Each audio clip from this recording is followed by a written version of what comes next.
Good morning and welcome to Haryana Edusat telecast. नमस्कार, आपका हरियाणा विद्यालय शिक्षा विभाग के एजुसेट टेलीकास्ट में बहुत बहुत स्वागत है। आशा है आप सभी अपने अपने घरों पर अपने माता पिता और परिवार के साथ सकुशल होंगे। बेटा, मैं Heena Duneja, lecturer biology from GSSS Garhwali Khera, आज आपके साथ एक बहुत इम्पोर्टेंट टॉपिक जिसे कहते हैं cell the fundamental unit of life, कोशिका जीवन की मूलभूत इकाई, इसके ऊपर डिस्कस करने वाली हूँ। इस टॉपिक पे हम पहले भी डिस्कस कर चुके हैं, तो आज हम उसी की कंटिन्यूएशन में आगे पढ़ेंगे। बेटा, पहले अभी तक हमने डिस्कस किया था सेल के बारे में बहुत कुछ, सेल वॉल, सेल मेम्ब्रेन, कोशिका भित्ति, कोशिका झिल्ली, तो इनके बारे में हमने केंद्रक, इन सब के बारे में हमने अब तक बहुत कुछ डिस्कस किया और कोशिका के बारे में बहुत कुछ जाना। तो आज हम इसी को आगे बढ़ाते हुए कोशिका अंगकों के बारे में चर्चा करेंगे। तो आज की हमारी चर्चा का विषय है कोशिका अंगक या सेल ऑर्गेनेलीज। तो कोशिका अंगक या सेल ऑर्गेनेलीज होते क्या है? जैसे आपके पास अलग अलग काम करने के लिए अलग अलग ऑर्गन्स हैं। फॉर एग्जाम्पल, चलने के लिए पैर हैं, लिखने के लिए हाथ हैं, खाना खाने के लिए हाथ हैं, बोलने के लिए मुंह है, देखने के लिए आंखें हैं।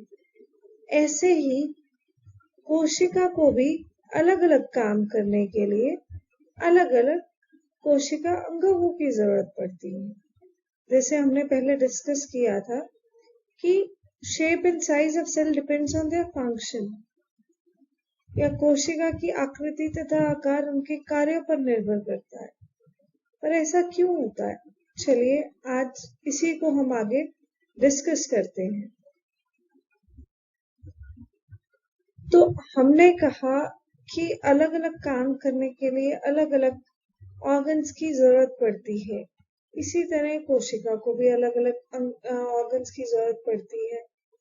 तो हमारे पास तो अलग अलग काम करने के लिए ऑर्गन्स हैं, हार्ट है, हृदय है, लंग्स हैं, फेफड़े हैं, यकृत है, अलग अलग ऑर्गन्स हैं।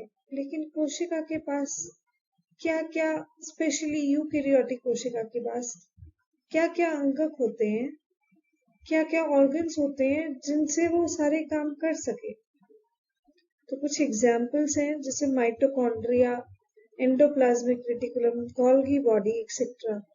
तो इन सब के बारे में हम आज चर्चा करेंगे। तो लेट्स स्टार्ट दिस। तो सबसे पहले आता है एंडोप्लाज्मिक रेटिकुलम या ER, जिसे हम अंतर्द्रव्यी जालिका भी कहते हैं। अंतर्द्रव्यी जालिका सुनने में अजीब सा भी लग रहा होगा और देखने में और भी अजीब सा लग रहा होगा कि एक कटोरी के पास ट्यूब्स रखी हुई। जी हाँ, ये कुछ ऐसा ही है। हमारे कोशिका के अंदर एक केंद्रक होता है। ये सेंटर में जो बड़ी सी कटोरी दिख रही है, केंद्रक है। केंद्रक के अराउंड बहुत सारी ट्यूब्स हैं। ये एंडोप्लाज्मिक रेटिकुलम है। अब एंडोप्लाज्मिक रेटिकुलम है क्या? ये एक कोशिका द्रव्य में झिल्ली युक्त नलिकाओं का बहुत बड़ा जाल होता है। नलिकाओं का जाल जिसकी मैं बात कर रही हूँ, ये भी कई तरह का होता है। It's a network of membrane bound tubes spread throughout the cell. ये पूरे कोशिका के अंदर फैली हुई होती है। तो फैली हुई होती है, बहुत बड़ा जाल होता है। पर ये करती क्या है उससे पहले हम ये देख लेते हैं कि कैसी कैसी होती है। जैसे अभी आप चित्र में देख पा रहे होंगे, केंद्रक के आसपास अंतर्द्रव्यी जालिका या एंडोप्लाज्मिक रेटिकुलम है और वो बहुत चिकना सा है और उसके बाहर दानेदार है। तो ऐसा क्यों? वो धूल मिट्टी लगने से गंदा नहीं हुआ है। एंडोप्लाज्मिक रेटिकुलम या अंतर्द्रव्यी जालिका दो प्रकार की होती है बेटा। एक होती है खुरदरी अंतर्द्रव्यीय जालिका, जिसे हम RER बोलते हैं या रफ एंडोप्लाज्मिक रेटिकुलम कहते हैं। दूसरी होती है चिकनी अंतर्द्रव्यीय जालिका, जिसे हम SER बोलते हैं या स्मूथ एंडोप्लाज्मिक रेटिकुलम कहते हैं। अब हमने कहा स्मूथ एंडोप्लाज्मिक रेटिकुलम और रफ एंडोप्लाज्मिक रेटिकुलम। आप यहाँ इमेज में देख पा रहे होंगे, डायग्राम बना हुआ बहुत क्लियरली। न्यूक्लियस के आसपास सराउंडिंग है, लेकिन ये सारी स्मूथ दिख रही है। जी हाँ, स्मूथ भी होती है और रफ भी होती है, पर इनके काम क्या होते हैं और ये क्यों होती है, चलिए जानते हैं आगे। तो जब हम RER की बात करें या खुरदरी अंतर्द्रव्यीय जालिका की बात करें, खुरदरी होती है क्योंकि उनके ऊपर राइबोसोम होते हैं।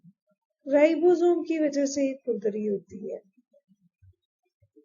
Rough endoplasmic reticulum seems to be rough because of presence of ribosome. Ribosome की वजह से रफ बन जाती है, पर ये करते क्या है? ये एक इम्पोर्टेंट टॉपिक है। राइबोसोम क्या करते हैं?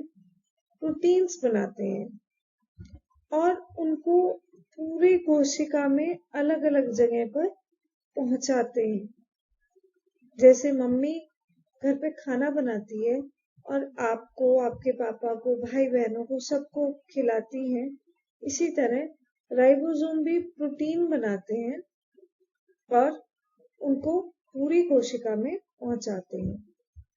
ये बात थी रफ एंडोप्लाज्मिक रेटिकुलम या खुरदरी अंतर्द्रव्यीय जालिका की। अब बात करते हैं स्मूथ एंडोप्लाज्मिक रेटिकुलम या चिकनी अंतर्द्रव्यीय जालिका की। ये क्या करते हैं?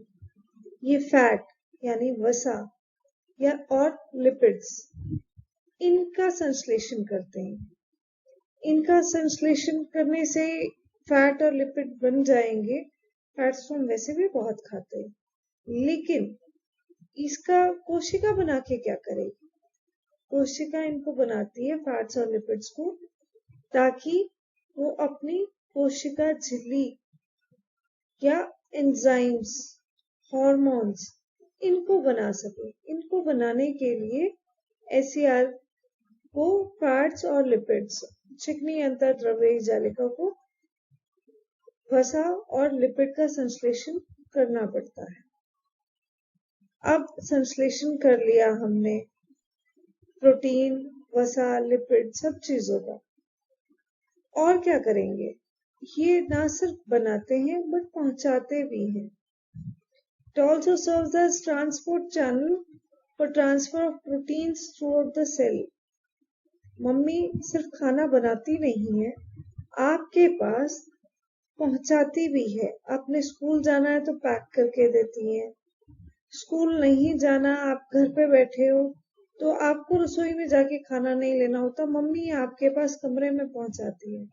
तो इसी तरह जो एंडोप्लाज्मिक रेटिकुलम है, ये प्रोटीन्स, फैट्स, एंजाइम्स, लिपिड्स, इन सब का सिंथेसिस करती है, पर करने के बाद उसको ट्रांसपोर्ट भी करती हैं पूरी कोशिका के अंदर, throughout the cell. Wow, very nice. तो ये तो थी हमारे एंडोप्लाज्मिक रेटिकुलम। अभी नेक्स्ट आप देख पा रहे हैं गोल्गी बॉडी। हाँ जी, ये गोल्गी बॉडी ही है। ये ब्लैक एंड व्हाइट में एंडोप्लाज्मिक रेटिकुलम का चित्र नहीं है। दोनों बेटा देखने में बहुत सिमिलर हैं, बट इनमें एक मेजर डिफरेंस है। मेजर डिफरेंस ये है कि जो एंडोप्लाज्मिक रेटिकुलम है, ये न्यूक्लियस या केंद्रक के चारों तरफ पाई जाती है, लेकिन गोल्गी बॉडी कोशिका में कहीं पे भी मिल जाती है। वो आपस में कनेक्टेड होती हैं, एक ट्यूब दूसरी ट्यूब से कनेक्टेड होती है एंडोप्लाज्मिक रेटिकुलम में। लेकिन अगर हम गोल्गी बॉडी की बात करें तो ये जैसे हम ग्रेनरी के अंदर एक के ऊपर एक कनक के बोरे रखते हैं ना, ये बिल्कुल वैसे ही है। एक के ऊपर एक हमने झिल्लियां रखी हुई हैं। गोल्गी अपरेटस की बात करें या गोल्गी बॉडी की बात करें तो इनका नाम रखा गया था इनको खोजने वाले वैज्ञानिक कैमिलियो गोल्गी के नाम पे। जी, कैमिलियो गोल्गी उनका नाम था। थोड़ा सा अटपटा है, बट यही नाम होते थे उस समय, स्पेशली हम जब लैटिन में या फ्रांस में जाते हैं तो कैमिलियो गोल्गी ने बताया गोल्गी कॉम्प्लेक्स के बारे में, और उन्होंने ये बताया कि ये झिल्ली युक्त पुट्टिका है जो एक दूसरे के ऊपर समानांतर रूप से सजी रहती है। ये एक दूसरे के ऊपर स्टैक, जैसे मैंने अभी कहा था, एक के ऊपर एक बोरियां रख दे, तो ये कुछ उस तरह से है। अब एंडोप्लाज्मिक रेटिकुलम में हमने प्रोटीन्स, फैट्स, काफी कुछ बनाया था। गोल्गी उपकरण, गोल्गी बॉडी क्या करती है? इनको पैक करती है। फॉर्मेशन बनाने का काम एंडोप्लाज्मिक रेटिकुलम का, और उसको आपके पास पहुंचाने का काम गोल्गी बॉडी का। कोशिका के अलग अलग अंगों में पहुंचाने का काम गोल्गी बॉडी करती है। ये बिल्कुल उसी तरह है जैसे आप पिज्जा हट से पिज्जा मंगाते हैं। पैक तो बनाते तो पिज्जा हट वाले हैं, लेकिन आपको पहुंचाने वाला पिज्जा हट का बनाने वाला कुक नहीं है। उसको पहुंचाने के लिए अलग से डिलीवरी एजेंट होते हैं। तो गोल्गी कॉम्प्लेक्स या गोल्गी बॉडी एक ट्रांसपोर्ट एजेंट का काम करती है। एक जगह से दूसरी जगह पहुंचाने का काम करती है। वो जगह कोई भी हो सकती है, आपके अपने शहर में भी हो सकती है, बाहर भी हो सकती है। आप सामान मंगाते हैं, बाहर से भी मंगाते हैं, शहर में से भी। इसी तरह गोल्गी अपरेटस, गोल्जी उपकरण कोशिका के अंदर भी सामान पहुंचाता है और कोशिका के बाहर भी। चलिए अब आगे देखते हैं कैसे। तो हमने कहा गोल्जी उपकरण का मेजर जो काम है वो है संवहन कार्य। संवहन कार्य में क्या क्या आता है? पदार्थों का संचयन, रूपांतरण तथा बंद करना। कैसे? ये कुछ समझ में नहीं आया, थोड़ा कंफ्यूजिंग सा है। नहीं, बिल्कुल सिंपल है। आप फैक्ट्री में देखते हैं, एक फैक्ट्री में सामान बनता है, बनने के बाद उसकी पैकिंग होती है, पैकिंग के बाद वो ट्रांसपोर्ट होकर दुकानों तक जाता है। वही काम गोल्जी उपकरण करता है। गोल्जी उपकरण एंडोप्लाज्मिक रेटिकुलम में जो प्रोटीन्स बने थे उनको वेसाइकल्स में, छोटे छोटे थैलियों में पैक करता है, जो कि फिर गोल्गी अपरेटस ट्रांसपोर्ट करता है उसको कोशिका के अंदर और बाहर, जहां पे भी उनकी जरूरत होती है। गोल्जी उपकरण सिर्फ पैकिंग और ट्रांसपोर्ट का ही काम नहीं करता, एक और बहुत इंपॉर्टेंट काम भी करता है। ये सामान्य शक्कर से जटिल शक्कर भी बनाता है। सिंपल शुगर्स को कॉम्प्लेक्स शुगर्स में कन्वर्ट करने का काम भी गोल्गी बॉडी करती है। Very nice. इसने पैकिंग भी कर दी, ट्रांसपोर्ट भी कर दिया, साथ के साथ सिंपल शुगर्स को कॉम्प्लेक्स शुगर में चेंज भी कर दिया, सामान्य शक्कर से जटिल शक्कर भी बना दी। बट गोल्गी उपकरण के एक और बहुत इंपॉर्टेंट काम करता है, वो है लाइसोसोम बनाना। जी, गोल्गी कॉम्प्लेक्स या गोल्गी उपकरण जो है ये लाइसोसोम को भी बनाता है। अब लाइसोसोम ये क्या होता है मैम? तो नई नई टर्म्स यूज कर रहे हो। लाइसोसोम भी एक कोशिका का अंगक है जिसके बारे में हम अभी पढ़ेंगे, पर उससे पहले एक छोटा सा राउंड अप, हमने अभी तक क्या पढ़ा उसके बारे में आपसे कुछ सवाल। आपको क्या समझ में आया? तो सबसे पहला सवाल, गोल्गी कॉम्प्लेक्स की खोज किसने करी थी? गोल्गी उपकरण की खोज किसने करी थी? गेस करिए। वैसे गेस नहीं करना, अभी हमने पढ़ा था, थोड़ा सा याद करिए। Yes, it's very simple. Golgi complex was discovered by Camillo Golgi. वैज्ञानिक कैमिलियो गोल्गी ने इसकी खोज करी थी। वेरी गुड, आपको तो याद था। चलिए आगे चलते हैं, कुछ और क्वेश्चंस भी पूछते हैं। अगला है, Golgi body convert simple sugar to dash sugar. या गोल्गी उपकरण में सामान्य शक्कर से डैश शक्कर भी बनती है। ये हमने बिल्कुल अभी अभी पढ़ा है जी। सामान्य शक्कर से जटिल शक्कर भी बनती है। या Golgi body convert simple sugar to complex sugar. बेटा आई होप आप अपने पास नोटबुक और पेन रख के बैठे होंगे। Do right these questions. ये क्वेश्चंस को साथ साथ लिखते रहिए और बाद में अपने स्कूल टीचर से इनको डिस्कस करिए कि हमने ये पढ़ा था और हमें याद भी है। चलिए, वेरी गुड, आप लिख रहे हैं। तो नहीं लिख रहे तो लिखिए। तो अब आया नेक्स्ट क्वेश्चन, वो है व्हाई इज RER रफ। खुरदरी अंतर्द्रव्यीय जालिका खुरदरी क्यों होती है? ये भी आपने पढ़ा था, थोड़ी देर पहले ही सही पर पढ़ा था जी। Due to presence of ribosome. Ribosome की वजह से ही खुरदरी होती है। जब चिकनी अंतर्द्रव्यीय जालिका के ऊपर राइबोसोम आके चिपक जाते हैं तो वो बन जाती है खुरदरी अंतर्द्रव्यीय जालिका। वेरी गुड, आपने बहुत अच्छे से पढ़ा और याद किया। Well done. चलिए अब आगे चलते हैं। अब आगे हम अभी बात कर रहे थे लाइसोसोम की, तो जानते हैं लाइसोसोम क्या होते हैं। लाइसोसोम आप इस चित्र में देख पा रहे होंगे। क्या कुछ इससे अंदाजा लगा सकते हैं लाइसोसोम क्या होते हैं और क्या करते हैं? चलिए आइए जानते हैं। लाइसोसोम क्या होते हैं? मेम्ब्रेन बाउंड ऑर्गेनेल्स होते हैं जिनके अंदर डाइजेस्टिव एंजाइम होते हैं, which contains digestive enzyme. Lysosome झिल्ली से घिरी हुई संरचना होती है जिसमें पाचक एंजाइम होते हैं। They break down excess or worn out cell parts. They may be used to destroy invading viruses and bacteria. कोशिका की बचाने का ये काम करते हैं। अब आपके घर में कूड़ा कचरा हो जाता है तो आप क्या करते हैं? सफाई करके उसको कचरे को बाहर फेंक देते हैं, बाहर या डस्टबिन में फेंक देते हैं। पर कोशिका ऐसा नहीं कर सकती। कोशिका उसको हाथ से उठा के बाहर नहीं फेंक सकती। तो ये काम कोशिका के लिए लाइसोसोम करते हैं।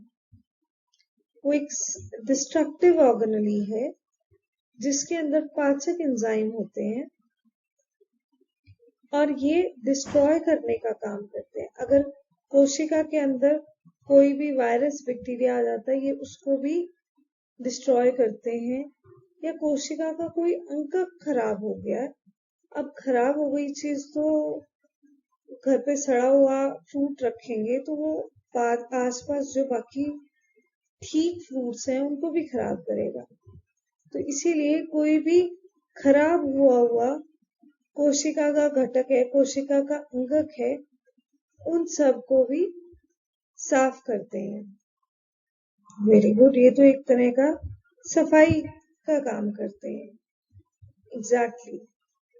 पर लाइसोसोम को हम सुसाइडल बैग या आत्मघाती थैली भी कहते हैं। क्यों? Because they are capable of destroying the cell in which they are present. कहते हैं ना,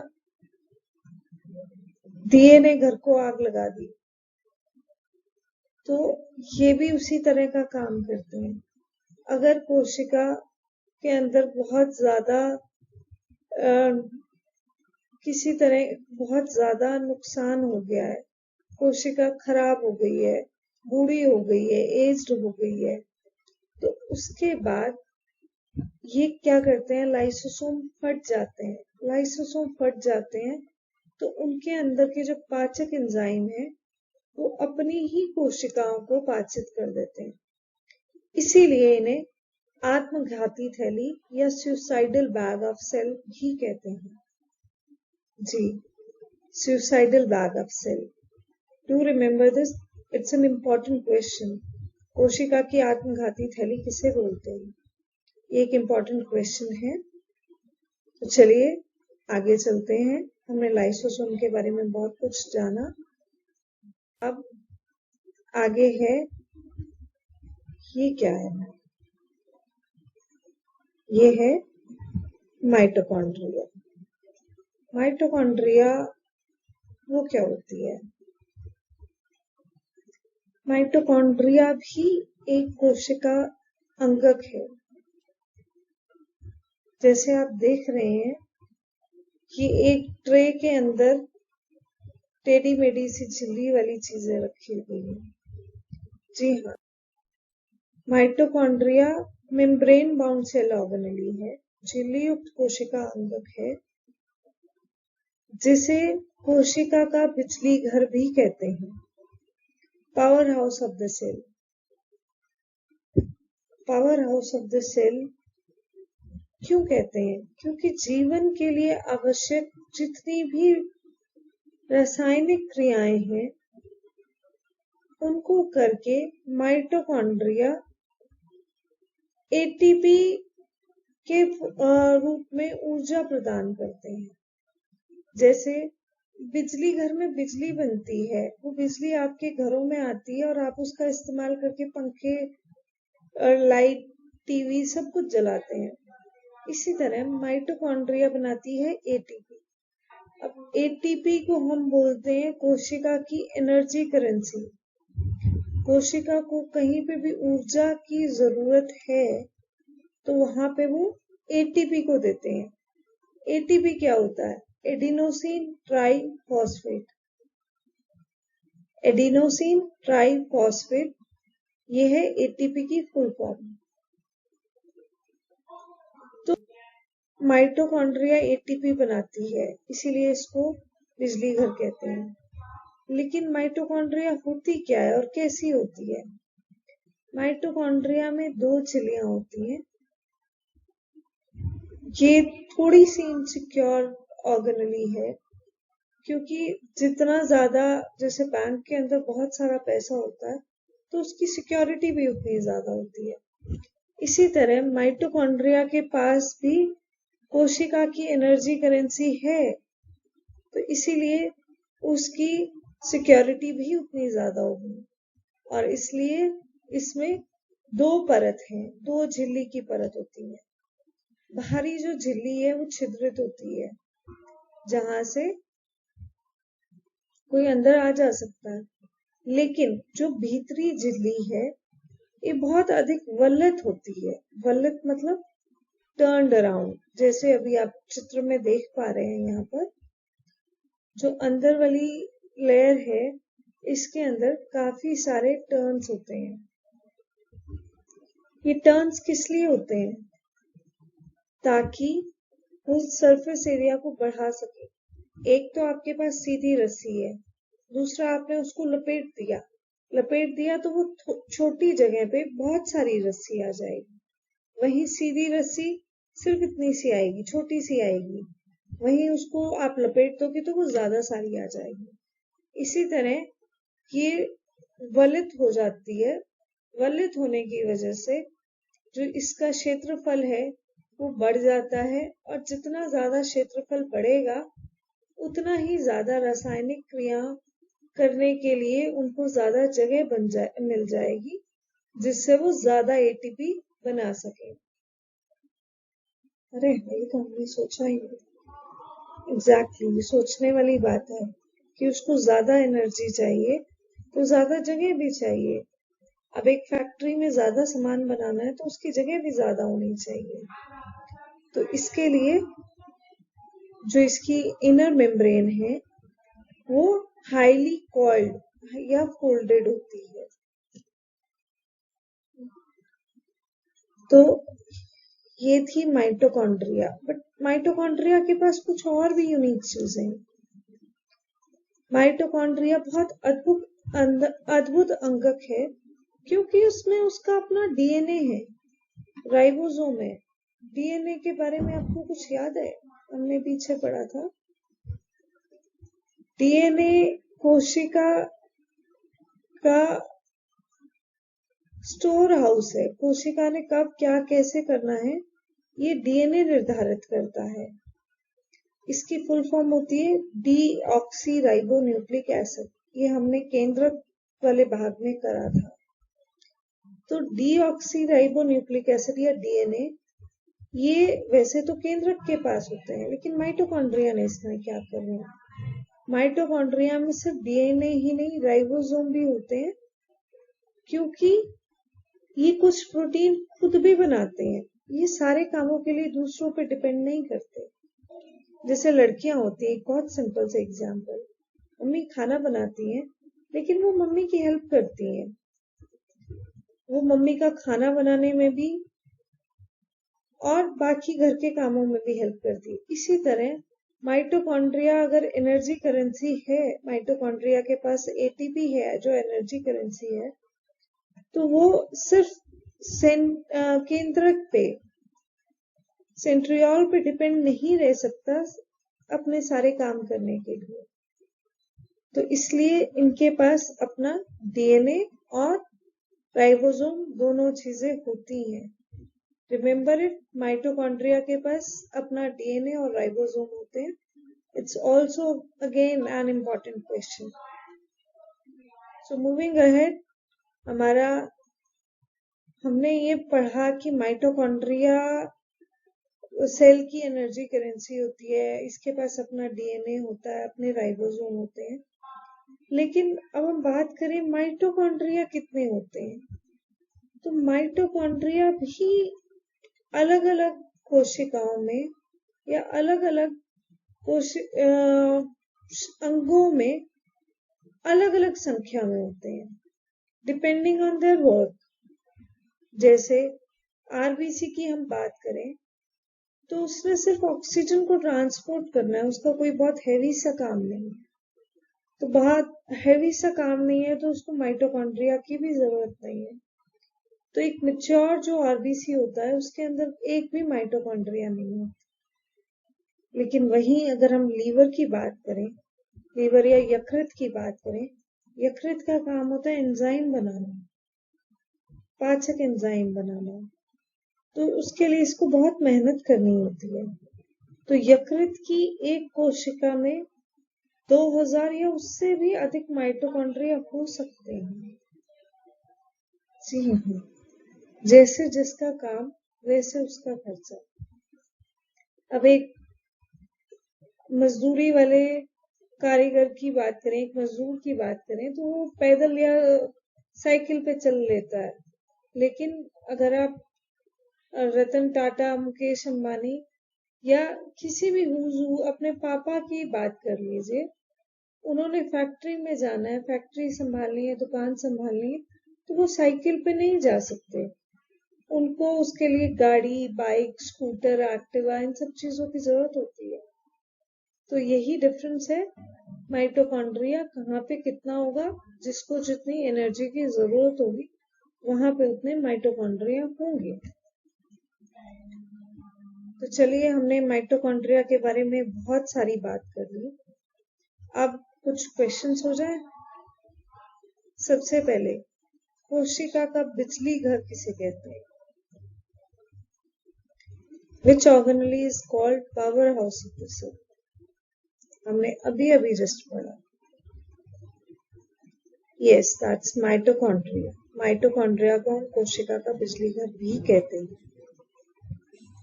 Next, which organelle is called suicidal bag of the cell? कोशिका की आत्मघाती थैली किसे कहते हैं? याद करिए, हमने अभी पढ़ा था। जी, lysosome. Lysosome suicidal bag of the cell. Very good, आपको तो सब याद है। चलिए आगे चलते हैं। Mitochondria releases energy in the form of, विभिन्न रासायनिक क्रियाओं को करने के लिए माइटोकॉन्ड्रिया किस रूप में ऊर्जा प्रदान करती है? ये भी हमने अभी पढ़ा था।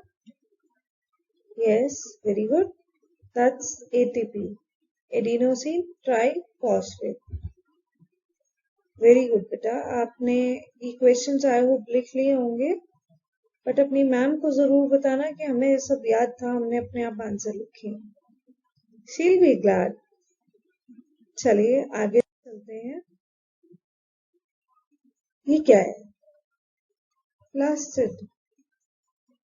अभी प्लास्टिड क्या बना होती है? ये भी वैसे ही दिख रहे हैं। इसमें भी गोल्गी बॉडी की तरह एक के ऊपर एक बोरियां ही रखी हुई हैं। जी, रखी तो हुई है, पर ये एक दूसरे से कनेक्टेड भी है। चलिए चलते हैं, प्लास्टिड के बारे में जानते हैं। प्लास्टिड भी एक मेम्ब्रेन बाउंड ऑर्गेनेली है, जो कि सिर्फ पादप कोशिका में पाए जाते हैं। यहाँ पे थोड़ा सा डिफरेंस आ जाता है, ये जंतु कोशिका में नहीं मिलते, पादप कोशिका में मिलते हैं। ये हमने, इफ यू रिमेम्बर, हमने प्लांट और एनिमल सेल का डिफरेंस किया था, तो उसमें एक डिफरेंस यही था कि प्लास्टिड पादप कोशिका में मिलता है और जंतु कोशिका में प्लास्टिड नहीं मिलते। प्लास्टिड भी दो प्रकार के होते हैं। प्लास्टिड पादप कोशिका में मिलते हैं और दो प्रकार के होते हैं। एक होते हैं क्रोमोप्लास्ट, या जिसे रंगीन प्लास्टिड बोलते हैं। दूसरे होते हैं ल्यूकोप्लास्ट, जो कि श्वेत या रंगहीन प्लास्टिड होते हैं। अब क्रोमोप्लास्ट, रंगीन प्लास्टिड, आपने पौधों में देखा होगा, पौधों के पत्ते हरे होते हैं, तो हरे रंग किससे आता है? क्लोरोफिल से। तो जिन प्लास्टिड में क्लोरोफिल वर्णक होता है उन्हें क्लोरोप्लास्ट बोलते हैं। क्लोरोप्लास्ट क्या करता है? प्रकाश संश्लेषण के लिए एक बहुत इंपॉर्टेंट चीज होती है। फोटोसिंथेसिस करना है, तो फोटोसिंथेसिस के लिए हमें क्या क्या चीज की जरूरत होती है? Carbon dioxide, water, they converts to energy in presence of chlorophyll and sunlight। तो क्लोरोफिल की यहाँ पे इंपॉर्टेंस होती है। और क्रोमोप्लास्ट में सिर्फ क्लोरोफिल नहीं आता, रंगीन प्लास्टिड, आप पौधों के ऊपर फूल लगे होते हैं, वो देखे हैं? हरे, पीले, नीले, बैंगनी, हर तरह के फूल होते हैं। तो अलग अलग तरह के रंगक होते हैं प्लास्टिड के अंदर, जिनकी वजह से वो रंग होते हैं। जी, अब आगे चलते हैं। प्लास्टिड और क्या करते हैं? प्लास्टिड की हमने अभी अभी बात करी कि प्लास्टिड के अंदर अगर क्लोरोफिल हो तो वो क्लोरोप्लास्ट कहलाते हैं। क्लोरोप्लास्ट न सिर्फ पौधों को उनका हरा रंग देते हैं, बल्कि खाना बनाने में भी हेल्प करते हैं। तो खाना बनाने में हेल्प करते हैं क्लोरोप्लास्ट। उसके अलावा क्रोमोप्लास्ट और जो रंगीन प्लास्टिड होते हैं, वो पौधों को, फूलों को उनके अलग अलग रंग देते हैं। प्लास्टिड जिन्हें हम ल्यूकोप्लास्ट बोलते हैं, अभी हमने थोड़ी देर पहले बात करी थी, श्वेत या रंगहीन वर्णक। तो वो क्या करते हैं? वसा, प्रोटीन, तेल, इन चीजों को संचित करने में, इकट्ठा करके रखने में ये काम आते हैं। तो दोनों चीजें अपनी अपनी जगह अपने अपने काम करते हैं। जैसे मम्मी घर का काम करते हैं, पापा बाहर का, इसी तरह क्लोरोप्लास्ट खाना बनाते हैं, तो उनको इकट्ठा करने का काम ल्यूकोप्लास्ट करते हैं। अब बहुत इंपॉर्टेंट चीज, प्लास्टिड को कोशिका का रसोई घर भी कहते हैं। हमने कहा था क्लोरोप्लास्ट फोटोसिंथेसिस की हेल्प से खाना बनाते हैं। अब खाना बनाते हैं तो खाना हम घर में कहाँ बनाते हैं? कहीं पर भी बना लेते हैं? नहीं, रसोई घर में बनाते हैं। तो इसीलिए क्लोरोप्लास्ट को या प्लास्टिड को कोशिका का रसोई घर भी कहते हैं। इसकी भी जो संरचना है उसकी बात करें तो ये भी दोहरी संरचना, दोहरी झिल्ली वाली संरचना होती है, जिसमें बाहर एक कॉमन मेम्ब्रेन होती है और अंदर छोटी छोटी बोरियां, जैसे एक रसोई घर का कमरा है और उसके अंदर आपने बोरियों में अनाज रखा हुआ है, तो जो बोरियां हैं उन्हें हम कहते हैं ग्राना। They are stack of membrane-bound flattened discoid sac containing molecules of chlorophyll. और जो बाहरी है जिसे हमने रसोई घर कहा वो उसको कहते हैं स्ट्रोमा। अगर हम बाहर से देखें तो ये माइटोकॉन्ड्रिया की तरह दिखती है, पर ये सिर्फ माइटोकॉन्ड्रिया की तरह दिखती ही नहीं है, एक और चीज में भी उससे मिलती जुलती होती है, वो है डीएनए। इसके पास भी अपना डीएनए और राइबोसोम होते हैं। तो यहाँ पे हमने 2 कोशिका अंग पढ़ लिए जिनके पास अपना डीएनए और राइबोसोम होते हैं, एक माइटोकॉन्ड्रिया और दूसरे plastid. Yes, so moving ahead, अब आते हैं हम विक्यूल पे। विक्यूल को हम रसधानियां भी कहते हैं। तो ये होते क्या हैं? विक्यूल या रसधानियां जो होती है ठोस अथवा तरल पदार्थों की संग्राहक थैलियां हैं, fluid filled organelle surrounded by membrane. अब ये डिफरेंस भी हमने पहले पढ़ा था जब हम प्लांट सेल और एनिमल सेल का डिफरेंस कर रहे थे। प्लांट सेल के अंदर एक बड़ा सिंगल विक्यूल होता है, जबकि एनिमल सेल के अंदर कई सारे छोटे छोटे विक्यूल्स होते हैं। पर ये करते क्या है? एक उसके अंदर एक और उसके अंदर कई सारे, ये करते क्या है? ये टर्बिडिटी और रिजिडिटी देते हैं। प्लांट सेल को उसकी शेप जो है वो विक्यूल की वजह से होती है। क्यों? क्योंकि विक्यूल क्या करता है? स्टोरेज का काम करता है। जैसे घर में एक स्टोर होता है जिसके अंदर हम सारा सामान जो हम पहले खरीद के रखते हैं, एक्स्ट्रा खरीद के रखते हैं, जिसके अंदर सारा सामान रखा जाता है, इसी तरह एक पादप कोशिका हो या जंतु कोशिका, उसके अंदर ये संग्राहक थैली होती है और इसमें बहुत से आवश्यक पदार्थ,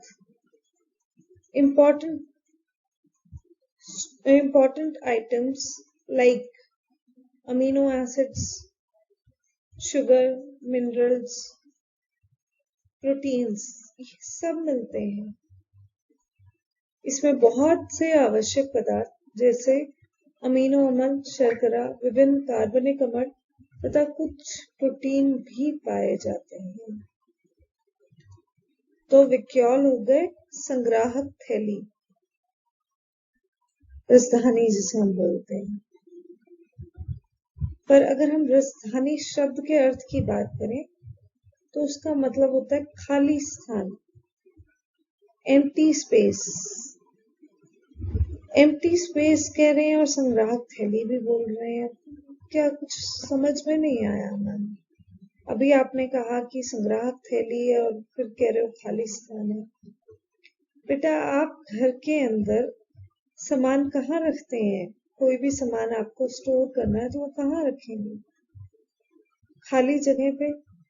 तो विक्यूल वही काम करता है। ये विभिन्न पदार्थों के भंडारण और निपटान में मदद करते हैं और जीवित रहने के लिए कोशिका द्वारा आवश्यक भोजन या अन्य पोषक तत्वों को संग्रहित करने के अलावा अपशिष्ट उत्पादों को भी संग्रहित करते हैं। ना सिर्फ इम्पोर्टेंट चीजें जो यूज में आने वाली हैं, वेस्ट प्रोडक्ट्स हैं, उनको भी इकट्ठे करते हैं, जिससे कि आपकी कोशिका, आपका घर जैसे गंदा ना हो। तो जो वेस्ट वॉर्न आउट चीजें होती हैं, उनको मम्मी इकट्ठी करके स्टोर में रख देती हैं कि बाद में कबाड़ी आएगा उसको दे देंगे या बाहर फेंक देंगे। इसी तरह का काम विक्योल करता है। बीजों में अंकुरन के लिए आवश्यक भंडारित प्रोटीन निकायों में रखे जाते हैं, जो संशोधित रिक्तिकाएं या राजधानियां हैं। ये सेल के अंतर्गत पदार्थों का निर्यात भी करते हैं, मतलब कोशिका के अंदर भी जो मटेरियल्स हैं उनका ट्रांसपोर्ट करने का काम भी विक्योल करते हैं। तो हमने बहुत कुछ जाना सेल के बारे में। अब सेल के बारे में हमने सेल ऑर्गेनेलीज के बारे में भी बहुत कुछ जान लिया, ना सिर्फ सेल ऑर्गेनेलीज के बारे में भी बहुत कुछ जान लिया। तो एक छोटा सा टेस्ट हो जाए, जानते हैं आपने कितना ध्यान रखा है, कितना अच्छे से पढ़ा है। तो सबसे पहले which organelle is called the kitchen of the cell, किस कोशिका को कोशिका का रसोई घर भी कहते हैं। अभी पढ़ा जी, प्लास्टिड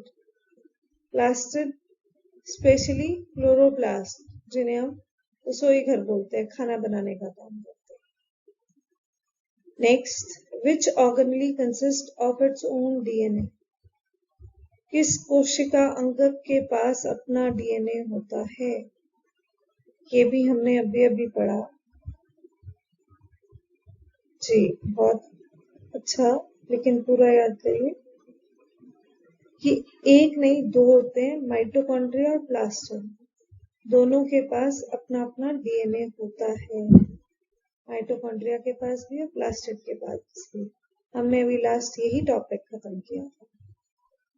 चलिए आगे चलते हैं। Next question, plastids are found in, plastids किन कोशिकाओं में पाए जाते हैं। जी, प्लास्टिड पादप कोशिका में पाए जाते हैं या प्लांट सेल में मिलते हैं। वेरी गुड, बहुत अच्छा, अच्छे से याद रखा। Now plastid having chlorophyll is called, जिन प्लास्टिड में क्लोरोफिल होता है उसे क्या कहते हैं। ये हमने अभी पढ़ा था जी, उनको हम कहते हैं क्लोरोप्लास्ट, प्लास्टिड जिनमें क्लोरोफिल होता है। वेरी गुड बेटा, बहुत अच्छे से आपने पढ़ा। इसके साथ साथ मैं उम्मीद करती हूँ आपने जो पढ़ा वो आपको समझ आया होगा। और thank you for the time. किसी भी तरह की दिक्कत हो तो you can consult your own teachers and books. दो चीजों को ध्यान में रखिए। Stay home, stay safe. Thank you.